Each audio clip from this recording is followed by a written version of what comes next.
ವೀಕ್ಷಕರೇ, ವಾರಾಹಿ ದೇವಿಯ ಪವರ್ಫುಲ್ ಬೀಜ ಮಂತ್ರವನ್ನು ಈ ವಿಡಿಯೋದಲ್ಲಿ ತಿಳಿಸ್ಕೊಡ್ತಾ ಇದ್ದೀನಿ. ಬೆಳಗ್ಗೆ ಬ್ರಹ್ಮ ಮುಹೂರ್ತದ ಸಂದರ್ಭದಲ್ಲಿ ಈ ಮಂತ್ರವನ್ನು ಬೆಳಗ್ಗೆ ಎದ್ದ ತಕ್ಷಣ 3 ಬಾರಿ ಜಪಿಸಿದರೆ ಸಾಕು. ಸ್ನಾನ ಮಾಡೋ ಅಗತ್ಯ ಇಲ್ಲ, ಪೂಜೆ ಮಾಡೋ ಅಗತ್ಯ ಇಲ್ಲ. ಎಲ್ಲಿ ಮಲಗಿರ್ತೀರಿ ಅಲ್ಲೇ ಎದ್ದು ಕುಳಿತುಕೊಂಡು 3 ಬಾರಿ ಜಪಿಸಿದರೆ ಸಾಕು. ಎಂತಹದೇ ಕಠಿಣ ಸಮಸ್ಯೆ ಇದ್ದರೂ ಕೂಡ ಅದು ಪರಿಹಾರ ಆಗುತ್ತೆ. ನಿಂತು ಹೋದ ಕಾರ್ಯ ಪೂರ್ಣ ಆಗುತ್ತೆ. ತಾಯಿಯ ಅನುಗ್ರಹದಿಂದ ನಿಮ್ಮ ಜೀವನದಲ್ಲಿ ಎಂತಹದೇ ಸಮಸ್ಯೆಯನ್ನು ನೀವು ಎದುರಿಸ್ತಿದ್ರು ಕೂಡ ಅದು ಕೆಲವೇ ದಿನದಲ್ಲಿ ದೂರ ಆಗುವುದನ್ನು ನೀವು ಕಣ್ಣಾರೆ ನೋಡ್ತೀರಿ. ಆದರೆ ಈ ಮಂತ್ರವನ್ನು ಬೆಳಗಿನ ಸಮಯದಲ್ಲಿ, ಅಂದರೆ ಬ್ರಹ್ಮ ಮುಹೂರ್ತದ ಸಂದರ್ಭದಲ್ಲಿ ನೀವು ಉಚ್ಚರಿಸಬೇಕಾಗುತ್ತೆ. ಬೆಳಗ್ಗೆ 3:35 ನಂತರ ಪ್ರಕೃತಿಯಲ್ಲಿ ಎಲ್ಲ ದೇವತೆಗಳು ಸಂಚರಿಸುವ ಸಮಯ. ಹಾಗಾಗಿ ಈ ಸಮಯದಲ್ಲಿ ನೀವು ಅಮ್ಮನ ಈ ಮಂತ್ರವನ್ನು, ಪವರ್ಫುಲ್ 3 ಅಕ್ಷರದ ಬೀಜ ಮಂತ್ರವನ್ನು ನೀವು 3 ಬಾರಿ ಜಪಿಸಬೇಕಾಗುತ್ತೆ. ಹೌದು, ಸ್ನಾನ ಮಾಡುವ ಅಗತ್ಯ ಇಲ್ಲ. ಎಲ್ಲಿ ನೀವು ಮಲಗಿರ್ತೀರಿ ಅಲ್ಲೇ ಕುಳಿತುಕೊಂಡು ಜಪಿಸಬೇಕಾಗುತ್ತೆ. ನೀವು ಏನು ಸಂಕಲ್ಪ ಇಟ್ಕೊಂಡಿದ್ದೀರಿ ಅಥವಾ ಏನು ಗುರಿ ಆಗಬೇಕಾಗಿದೆ ಅಥವಾ ಏನು ನೀವು ಸಂಕಷ್ಟವನ್ನು ಎದುರಿಸ್ತಿದ್ದೀರಿ, ಸಮಸ್ಯೆಯಲ್ಲಿ ಸಿಲುಕಿದ್ರಿ ಅಥವಾ ಯಾವ ಕೆಲಸ ನಿಮ್ಮದು ಅಪೂರ್ಣವಾಗಿದೆ ಪೂರ್ಣ ಆಗಬೇಕಂತ ಕಾಯ್ತಿದ್ದೀರಿ, ಎಲ್ಲವೂ ಕೂಡ ತಾಯಿಯ ಅನುಗ್ರಹದಿಂದ ಕೆಲವೇ ದಿನಗಳಲ್ಲಿ ಪವಾಡ ರೀತಿಯಲ್ಲಿ ಸಂಭವಿಸುತ್ತೆ, ಸತ್ಯವಾಗುತ್ತೆ. ಹೌದು, ಅಮ್ಮನ ಈ ಪವರ್ಫುಲ್ ಬೀಜ ಮಂತ್ರವನ್ನು 3 ಬಾರಿ ಜಪಿಸಿದರೆ ಸಾಕು. ಬ್ರಹ್ಮ ಮುಹೂರ್ತದಲ್ಲಿ ಎಂತಹ ಕೋರಿಕೆ ಇದ್ದರೂ ಕೂಡ ನೆರವೇರುತ್ತೆ. ನಿಂತು ಹೋದ ಕಾರ್ಯ ಪೂರ್ಣ ಆಗುತ್ತೆ. ಹೌದು, ಅಷ್ಟೇ ಅಲ್ಲ, ಇದಕ್ಕೆ ಯಾವುದೇ ರೀತಿಯಲ್ಲಿ ನೀವು ಸ್ನಾನ ಮಾಡುವಂಥ ಅಗತ್ಯ ಇಲ್ಲ, ಪೂಜೆ ಮಾಡುವಂಥ ಅಗತ್ಯ ಇಲ್ಲ. ಎಲ್ಲಿ ಮಲಗಿರ್ತೀರಿ ಅಲ್ಲೇ ಕೂತ್ಕೊಂಡು ಉಚ್ಚರಿಸಬೇಕಾಗತ್ತೆ. ಆದರೆ ಬೆಳಗ್ಗೆ 3:35ಕ್ಕೆ ಸರಿಯಾಗಿ, ಅಂದರೆ ಬ್ರಹ್ಮ ಮುಹೂರ್ತದ ಸಮಯದಲ್ಲಿ ಇದನ್ನು ಉಚ್ಚರಿಸಬೇಕಾಗುತ್ತೆ. ಅಮ್ಮ ವಾರಾಹಿ ದೇವಿ ಹತ್ತಿರ ನಿಮ್ಮ ಸಂಕಲ್ಪವನ್ನು ಕಲ್ಪನೆ ಮಾಡಿಕೊಂಡು ಮನಸ್ಸಲ್ಲೇ ಹೇಳ್ಕೊಂಡು ಈ ಮಂತ್ರವನ್ನು ಜಪಿಸಿದರೆ ಸಾಕು. ಆಮೇಲೆ ಪವಾಡವನ್ನು ನೀವು ಕಣ್ಣಾರೆ ನೋಡ್ತೀರಿ. ವಾರಾಹಿ ಅಮ್ಮನ ಅನುಗ್ರಹದಿಂದ ನಿಂತು ಹೋದ ಎಲ್ಲ ನಿಮ್ಮ ಕೆಲಸ ಕಾರ್ಯಗಳು ಮತ್ತೆ ಪೂರ್ಣ ಆಗುತ್ತೆ. ನಿಮ್ಮ ಆಸೆಗಳು ಎಲ್ಲ ನೆರವೇರುತ್ತೆ. ನಿಮ್ಮ ಕನಸು ಎಲ್ಲ ನನಸಾಗುತ್ತೆ. ಇಲ್ಲಿ ನೀವು ವಾರಾಹಿ ಅಮ್ಮನ ಜೀವನ ಚರಿತ್ರೆ ಅಥವಾ ಹುಟ್ಟಿನ ಬಗ್ಗೆ ನಾವು ನೋಡೋದಾದರೆ ಅದರ ಬಗ್ಗೆ ಕಥೆಯಲ್ಲಿ ಉಲ್ಲೇಖವಿದೆ. ರಾಕ್ಷಸ ರಾಜನಾದ ಹಿರಣ್ಯಕಶ್ಯಪವನ್ನು ನರಸಿಂಹದೇವರು ಸಾಯಿಸುತ್ತಾರೆ. ಅದಾದ ನಂತರ ನರಸಿಂಹದೇವರು ಸಮಾಧಾನ ಆಗೋದಿಲ್ಲ.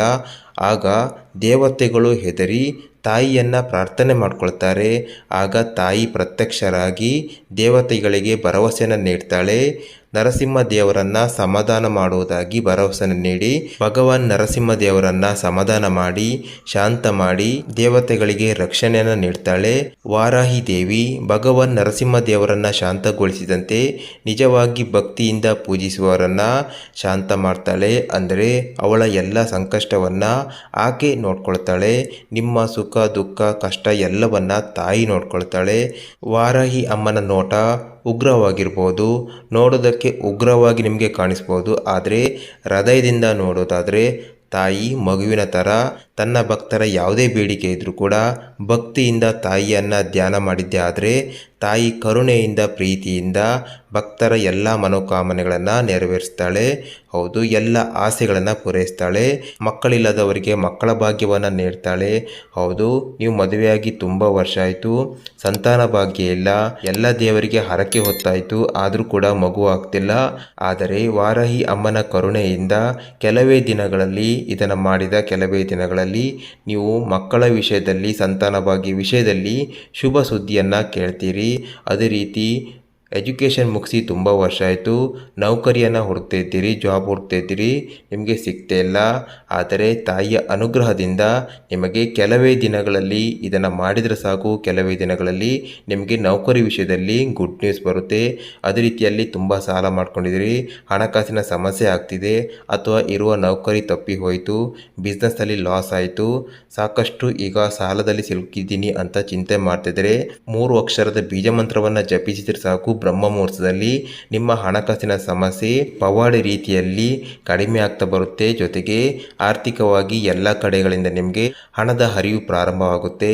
ಅದೇ ರೀತಿಯಾಗಿ ನೀವು ಮನೆ ಮಾಡಬೇಕಂದ್ರೆ ಅಥವಾ ತುಂಬ ವರ್ಷದಿಂದ ಮನೆ ಮಾಡ್ತಿದ್ದೀರಿ, ಮನೆ ಮಾಡೋಕ್ಕೆ ಆಗ್ತಾ ಇಲ್ಲ, ಹಣಕಾಸಿನ ಸಮಸ್ಯೆಯಿಂದ ಅಥವಾ ಬೇರೆ ಬೇರೆ ಸಮಸ್ಯೆಯಿಂದ ಮನೆ ಪೂರ್ಣ ಆಗ್ತಿಲ್ಲ, ಗೃಹ ಪ್ರವೇಶ ಆಗ್ತಿಲ್ಲ ಅಂತೇಳಿದ್ರೆ ತಾಯಿಯ ಜಪಿಸಿದರೆ ಸಾಕು. ತಾಯಿಯ ಬೀಜ ಮಂತ್ರವನ್ನು ಜಪಿಸಿ ತಾಯಿ ಹತ್ರ ಸಂಕಲ್ಪ ಇಟ್ಕೊಂಡ್ರೆ ಸಾಕು. ಬ್ರಹ್ಮ ಮುಹೂರ್ತದಲ್ಲಿ ತಾಯಿ ತಾಯಿಯ ಕರುಣೆಯಿಂದ ಪವಾಡ ರೀತಿಯಲ್ಲಿ ನಿಮ್ಮ ಹೊಸ ಮನೆ ಯಾವ ರೀತಿ ಪೂರ್ಣವಾಗಿ ಗೃಹ ಪ್ರವೇಶ ಯಾವ ರೀತಿ ಆಗುತ್ತೆ ಸಡಗರದಿಂದ ನೀವು ಕಣ್ಣಾರೆ ನೋಡ್ತೀರಿ.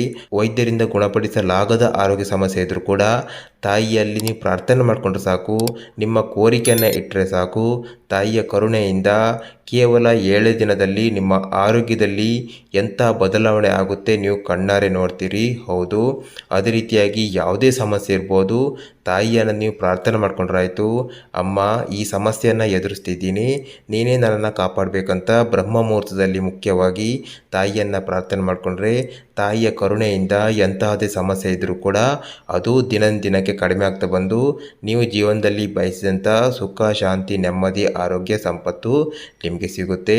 ಅದೇ ರೀತಿಯಾಗಿ ಸ್ವಂತ ಬಿಸ್ನೆಸ್ ಮಾಡಬೇಕು ಅಂದ್ಕೊಂಡಿದ್ರಿ, ಹಣಕಾಸಿನ ಸಮಸ್ಯೆ ಇದ್ದರೂ ಕೂಡ ತಾಯಿಯನ್ನು ಪ್ರಾರ್ಥನೆ ಮಾಡಿದರೆ ಸಾಕು, ನಿಮಗೆ ಬಿಸ್ನೆಸ್ಸಿಗೆ ಪ್ರಾರಂಭ ಮಾಡೋಕ್ಕೆ ಬೇಕಾದ ಎಲ್ಲ ರೀತಿಯಂಥ ಅನುಕೂಲವನ್ನು ತಾಯಿಯೇ ಮಾಡ್ಕೊಳ್ತಾರೆ. ರೈತರಿಗೆ ಬೆಳೆ ನಷ್ಟ ಆಗ್ತಿದ್ರು ಕೂಡ ತಾಯಿಯ ಸ್ಮರಣೆಯನ್ನು ಮಾಡಿದರೆ ಸಾಕು, ತಾಯಿಯ ಅನುಗ್ರಹದಿಂದ ಸಾಕಷ್ಟು ಅಭಿವೃದ್ಧಿಯನ್ನು ರೈತರು ನೋಡ್ತಾರೆ. ಮಕ್ಕಳಿಗೆ ವಿದ್ಯಾಭ್ಯಾಸ ಸಮಸ್ಯೆ ಇದ್ದರೂ ಕೂಡ ತಾಯಿಯ ಅನುಗ್ರಹದಿಂದ ವಿದ್ಯೆಯಲ್ಲಿ ಆಸಕ್ತಿ ಬರುತ್ತೆ. ಮೊದಲನೇದಾಗಿ ವೀಕ್ಷಕರೇ, ವಾರಾಹಿ ಅಮ್ಮನನ್ನು ನೀವು ಪ್ರಾರ್ಥನೆ ಮಾಡ್ಕೊಳ್ಳಿ. ನೀವು ಯಾವ ಸಮಸ್ಯೆಯನ್ನು ಎದುರಿಸ್ತಿದ್ದೀರಿ, ವಾರಾಹಿ ಅಮ್ಮನ ಪ್ರಾರ್ಥನೆ ಮಾಡ್ಕೊಳ್ತಾ ಕಮೆಂಟ್ ಬಾಕ್ಸ್ನಲ್ಲಿ ಅಮ್ಮ ನನ್ನ ಈ ಸಮಸ್ಯೆಯನ್ನು ನೀನೇ ಪರಿಹರಿಸುವಂಥ ಕಮೆಂಟ್ ಮಾಡಿ.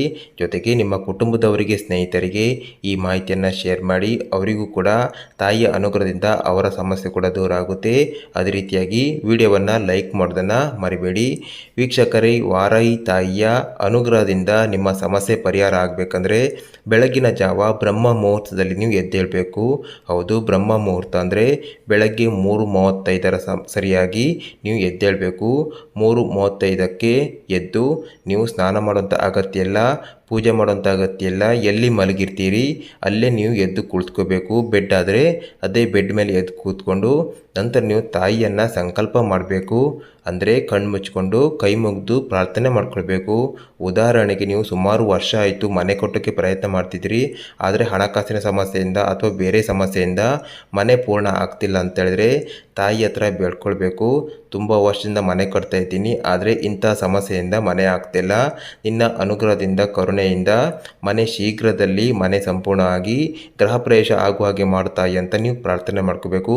ಇದೇ ರೀತಿಯಾಗಿ ಯಾವುದೇ ಸಮಸ್ಯೆ ಇರ್ಬೋದು, ಈ ರೀತಿಯಾಗಿ ನೀವು ಬ್ರಹ್ಮ ಮುಹೂರ್ತದಲ್ಲಿ ಎದ್ದು ಬೆಳಗ್ಗೆ ನೀವು ಸಂಕಲ್ಪ ಮಾಡ್ಕೋಬೇಕು. ತಾಯಿ ಹತ್ತಿರ ಎಲ್ಲಿ ಮಲಗಿರ್ತೀರಿ ಅಲ್ಲೇ ಎದ್ದು ಕುಳಿತುಕೊಂಡು ಮಾಡಬೇಕು. ಬೆಳಗ್ಗೆ 3:35ಕ್ಕೆ ನಂತರ ತಾಯಿಯ ಈ ಮಂತ್ರವನ್ನು 3 ಬಾರಿ ನೀವು ಉಚ್ಚರಿಸಬೇಕು. 3 ಬಾರಿ ಉಚ್ಚರಿಸ್ಬೋದು, ಅಥವಾ 11 ಬಾರಿ, ಅಥವಾ 21 ಬಾರಿ, ನಿಮಗೆ ಎಷ್ಟು ಸಾಧ್ಯ ಆಗುತ್ತೆ ಅಷ್ಟು ಮಾಡಿ. ಆದರೆ ಕನಿಷ್ಠ 3 ಬಾರಿ ಆದರೂ ಉಚ್ಚರಿಸಬೇಕು. ಆ ಮಂತ್ರ ಹೀಗಿದೆ: ವಾರಾಹಿ ವಾರಾಹಿ ವರಾಹಮುಖಿ ವರಾಹಮುಖಿ ಅಂದೇ ಅಂದಿನಿ ನಮಃ. ಈ ಮಂತ್ರವನ್ನು ನೀವು 3 ಬಾರಿ ಜಪಿಸಬೇಕು. ಮನಸ್ಸಿನಲ್ಲಿ ಕೂಡ ಜಪಿಸ್ಬೋದು. ನಂತರ ಈ ರೀತಿ ಜಪಿಸಿದ ನಂತರ ಕಣ್ಣು ಮುಚ್ಚಿಕೊಂಡೇ ನೀವು ಯಾವ ಉದ್ದೇಶದಿಂದ, ಯಾವ ಸಂಕಲ್ಪದಿಂದ ಅಮ್ಮನ ಹತ್ತಿರ ಪ್ರಾರ್ಥನೆ ಮಾಡ್ಕೊಂಡಿದ್ದೀರಿ ಅದನ್ನು ಚಿತ್ರರೂಪದಲ್ಲಿ ಕಲ್ಪನೆಯಲ್ಲಿ ನೋಡಬೇಕು. ಉದಾಹರಣೆಗೆ, ನೀವು ಮನೆ ಆಗಬೇಕು ಅಂದ್ಕೊಂಡಿದ್ರೆ ನೀವು ಮನೆ ಸಂಪೂರ್ಣ ಆದ ನಂತರ ನಿಮ್ಮ ಮನೆ ಯಾವ ರೀತಿ ಕಾಣಿಸುತ್ತೆ, ಅದೇ ರೀತಿ ಗೃಹ ಪ್ರವೇಶ ಯಾವ ರೀತಿ ಆಗುತ್ತೆ, ನಿಮ್ಮ ಗೃಹ ಪ್ರವೇಶ ದಿನ ಯಾರೆಲ್ಲ ಬರ್ತಾರೆ, ಈ ರೀತಿಯಾಗಿ ಎಲ್ಲ ಒಂದು ಸಡಗರದ ದಿನವನ್ನು, ಆ ಗೃಹ ಪ್ರವೇಶದ ದಿನವನ್ನು ನೀವು ಮನಸ್ಸಿನಲ್ಲಿ ಕಲ್ಪನೆ ಮಾಡ್ಕೋಬೇಕು. ಕಲ್ಪನೆ ಮಾಡಿಕೊಂಡು ಇದನ್ನು ಒಂದು 5 ನಿಮಿಷಗಳ ತನಕ ನೀವು ನಿಮ್ಮ ಮನೆಯನ್ನು ಸಂಪೂರ್ಣವಾಗಿ ನೋಡಬೇಕು. ಕಲ್ಪನೆಯಲ್ಲಿ ನಿಮ್ಮ ಕನಸಿನ ಮನೆಯನ್ನು ಕಲ್ಪನೆ ಮಾಡಿಕೊಂಡ ನಂತರ ತಾಯಿಗೆ ನೀವು ಧನ್ಯವಾದವನ್ನು ಹೇಳಬೇಕು. ಹೌದು, ಧನ್ಯವಾದವನ್ನು ಹೇಳಿದ ನಂತರ ನೀವು ಎದ್ದೇಳ್ಬೋದು ಅಥವಾ ಮತ್ತೆ ಕೂಡ ಮಲಗ್ಬೋದು.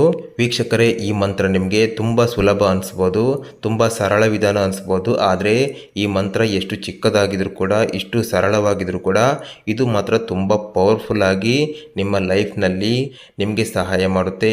ಒಮ್ಮೆ ಇದನ್ನು ನೀವು ಮಾಡಿದರೆ ಸಾಕು, ಪ್ರತಿದಿನ ಮಾಡಿದರೆ ತುಂಬ ಒಳ್ಳೆಯದು. ಅಥವಾ ಒಂದು ದಿನ ಅಥವಾ ಶುಕ್ರವಾರ ಮಾಡಿದ್ರು ನಿಮಗೆ ಇದರಿಂದ ಒಳ್ಳೆಯ ರಿಸಲ್ಟ್ ಬರುತ್ತೆ. ಈ ರೀತಿಯಾಗಿ ನೀವು ತಾಯಿಯನ್ನು ಪ್ರಾರ್ಥನೆ ಮಾಡಿಕೊಂಡ್ರೆ ಸಾಕು, ನಿಮ್ಮ ಕನಸಿನ ಮನೆ ಅಥವಾ ನಿಮ್ಮ ಯಾವುದೇ ಬೇಡಿಕೆ ಇಟ್ಟರೂ ಕೂಡ ಅದು ಕೆಲವೇ ದಿನಗಳಲ್ಲಿ ಪವಾಡ ರೀತಿಯಲ್ಲಿ ಸತ್ಯವಾಗುವುದನ್ನು ನೀವು ಕಣ್ಣಾರೆ ನೋಡ್ತೀರಿ. ಹೌದು, ಇದನ್ನು ನೀವು ಪ್ರತಿದಿನ ಮಾಡಿದರೆ ತುಂಬ ಒಳ್ಳೆಯದು. ಅಥವಾ ಶುಕ್ರವಾರ ಅಥವಾ ಅಮಾವಾಸ್ಯೆ ಹುಣ್ಣಿಮೆ ದಿನ ಅಥವಾ ಗ್ರಹಣದ ದಿನಗಳಲ್ಲಿ ಮಾಡಿದರೆ ತುಂಬ ಒಳ್ಳೆಯದು. ಇದನ್ನು ನೀವು ಮಾಡ್ತಾ ಬನ್ನಿ. ತಾಯಿಯ ಅನುಗ್ರಹದಿಂದ ನಿಮ್ಮ ಜೀವನದಲ್ಲಿ ಅಡೆತಡೆಯಾಗಿದ್ದ ಎಲ್ಲ ಸಮಸ್ಯೆಗಳು ದೂರ ಆಗಿ ಜೀವನದಲ್ಲಿ ನೀವು ಬಯಸಿದಂಥ ಸುಖ, ಶಾಂತಿ, ನೆಮ್ಮದಿ, ಆರೋಗ್ಯ ಎಲ್ಲವನ್ನು ನೀವು ಕಣ್ಣಾರೆ ನೋಡ್ತೀರಿ. ಜೀವನದಲ್ಲಿ ಸುಖಮಯ ಜೀವನವನ್ನು ತಾಯಿ ನಿಮಗೆ ಅನುಗ್ರಹಿಸ್ತಾಳೆ. ಎಲ್ಲರೂ ಕೂಡ ತಾಯಿಯನ್ನು ಸ್ಮರಣೆ ಮಾಡಿಕೊಂಡು ನಿಮ್ಮ ಕೋರಿಕೆಯನ್ನು ಕಮೆಂಟ್ ಬಾಕ್ಸ್ನಲ್ಲಿ ತಿಳಿಸಿ. ಈ ವಿಡಿಯೋವನ್ನು ಲೈಕ್ ಮಾಡಿ, ಜೊತೆಗೆ ನಿಮ್ಮ ಕುಟುಂಬದವರಿಗೆ ಎಲ್ಲರಿಗೂ ಶೇರ್ ಮಾಡಿ. ಮುಂದಿನ ವಿಡಿಯೋದಲ್ಲಿ ಮತ್ತೊಂದು ಪವರ್ಫುಲ್ ಪೂಜಾ ವಿಧಾನವನ್ನು, ಪವರ್ಫುಲ್ ಮಂತ್ರವನ್ನು ನಿಮಗೆ ತಿಳಿಸ್ಕೊಡ್ತೀನಿ. ಅದು ನಿಮಗೆ ಮಿಸ್ ಆಗಬಾರ್ದಂದ್ರೆ ನಮ್ಮ ಚಾನಲ್ಗೆ ಈ ಕೂಡಲೇ ಸಬ್ಸ್ಕ್ರೈಬ್ ಮಾಡ್ಕೊಳ್ಳಿ.